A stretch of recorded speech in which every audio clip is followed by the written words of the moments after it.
निभाय च नमः कालाग्निरूपाय कृतान्ताय च वै नमः नमः कृष्णाय नीलाय क्षितिकण्ठनिभाय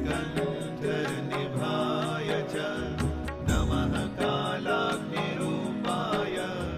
कृतान्ताय च वै नमः